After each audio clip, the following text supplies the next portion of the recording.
This is what we would call in Massachusetts dawn lighting on Marblehead. Marblehead, Mass, of course, on the water. And this is where I think it's like one of the first places in the country where you can actually see the sun rise. Are you calling Ben Shapiro Marblehead? I'm calling Ben Shapiro in this instance just about to see the light. Now, this is going to come as a shock to people. Ben has what is a very controversial perspective on what he's seeing from the Trump presidency. And people, sit yourself down because you're about to get truth bombed by Ben Shapiro here. Now, one wonders if this is really like if Ben's just finding out for the first time, or if there are other things that Trump is doing that Ben has a little bit of a problem with. Many of the organizations that Donald Trump Jr. is connected to are making an enormous amount of money during this period of time when his father is president, which raises awkward questions, certainly, about Trump administration policy, ranging from Trump meme coin to World Liberty Financial to gigantic real estate deals in Qatar. None of this is an amazingly good look.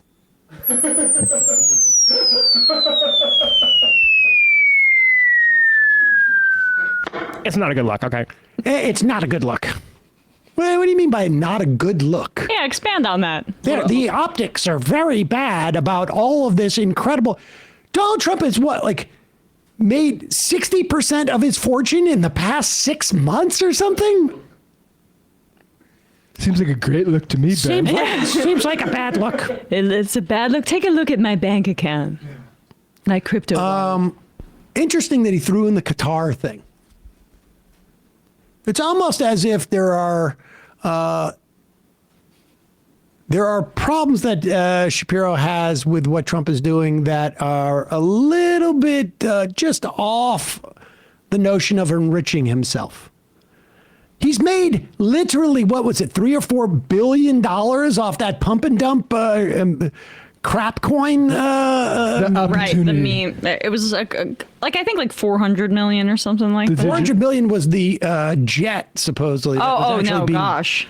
Foisted onto Trump. Apparently, that jet, the Qataris, have decommissioned for like 2 or 3 years, and they needed to get rid of it because of the maintenance. Honestly, I got a Camry I can give Trump. But I think Ben is upset because he's like concerned about stuff like, I don't know if you saw this coming, but Hamas agreeing to a truce with Witkoff, and the Trump people are not paying the proper homage to.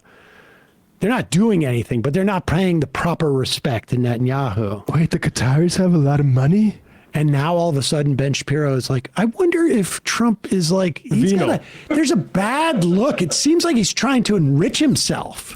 He's in trouble, too, because Candace Owens, who they let go because of her, none of her previous anti-Semitism mattered, including her saying that Hitler's problem was that he was expansionist. Keep it in the borders, Hitler. That he just went outside of Germany to do the Holocaust. That didn't bother Ben Shapiro, but when she started speaking out against Israel, which was right about the time her contract was up. Yeah, they parted ways, but since then she's been alluding to it being like not necessarily the best breakup, and she's probably under an NDA, but they also let go of Brett Cooper at that time, whose contract expired, and now there's news about them being in financial trouble. He's in a position where I wouldn't be shocked if his viewership is down.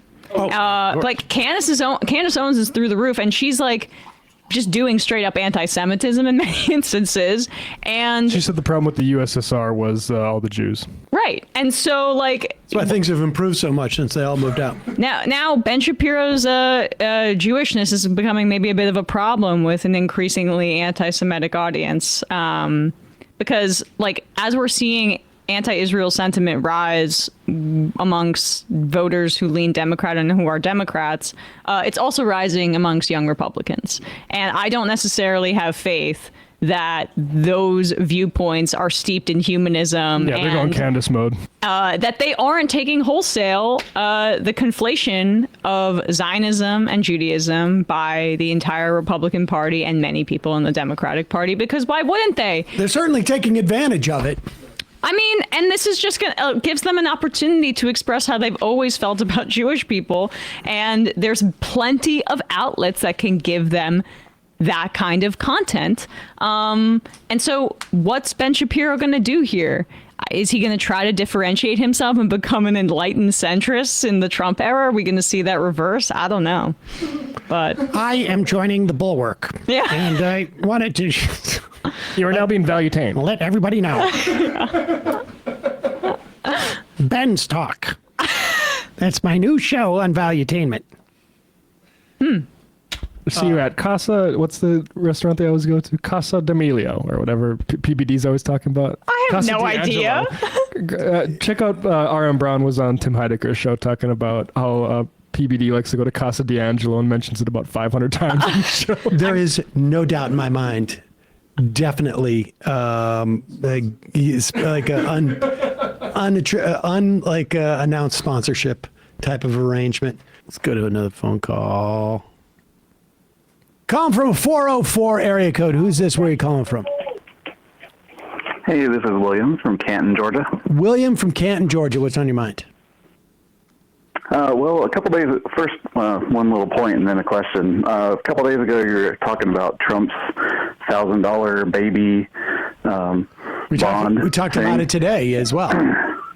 Oh, and today, so I missed that part of the show. But anyway, just want to let you know that came from Vivek Ramaswamy on the, what is that show from the long show with the comedians who they all love, dude with the mustache. Anyway, it came from that show. I will say, the question that I had. baby bonds, Yeah. when done properly, are a good are a good thing, I think. But the way that this is structured, it really is just a giveaway to rich people to the extent that anybody's getting anything.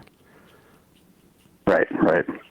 The question I had, I kind of need you to talk me down, because I have this thing rattling around in my head that what people need to do, opponents to Republicans or MAGA people in debates, even interviewers, should be saying, the thing that you just said is not a true thing. And that means that either you're ignorant of the truth, which, we're all ignorant of some truth. That's fine. We can all learn things and be educated. Or you know the truth and you're like straight up lying. And those are the only two ways that you could be saying something that false. My feeling is that if you just kept hammering and hammering and hammering, eventually it would maybe not get through to them, but maybe get through to the people who pay attention to those sorts of people. And I feel like there's a flaw, and I know that you guys can find it. And all right. Talk me out of this stupid idea. Well, I mean, I think in the main, when you come across stuff that isn't true, you should debunk it. I don't know if I find that sometimes if you get too caught up in the intent of the other person, then it becomes too easy for them to deflect and go, "How dare you?" Mm-hmm. But it depends. How dare you? It depends on if you're. What is truth? And who's programming What it? What does truth mean? It depends on who you're talking to, I really think. If you're trying to convince somebody you think is gettable, it's much more advantageous for you to not take that kind of approach. But if you're like responding to a media member or something, or a piece of information they've received, I think you're right to take that tactic. Appreciate the call. All right. Well, I appreciate it. Hey, folks, don't forget to hit the subscribe button and check out our daily show. We do it every day at 12 p.m. Eastern for about 2.5 hours. We even take phone calls. You should check that out.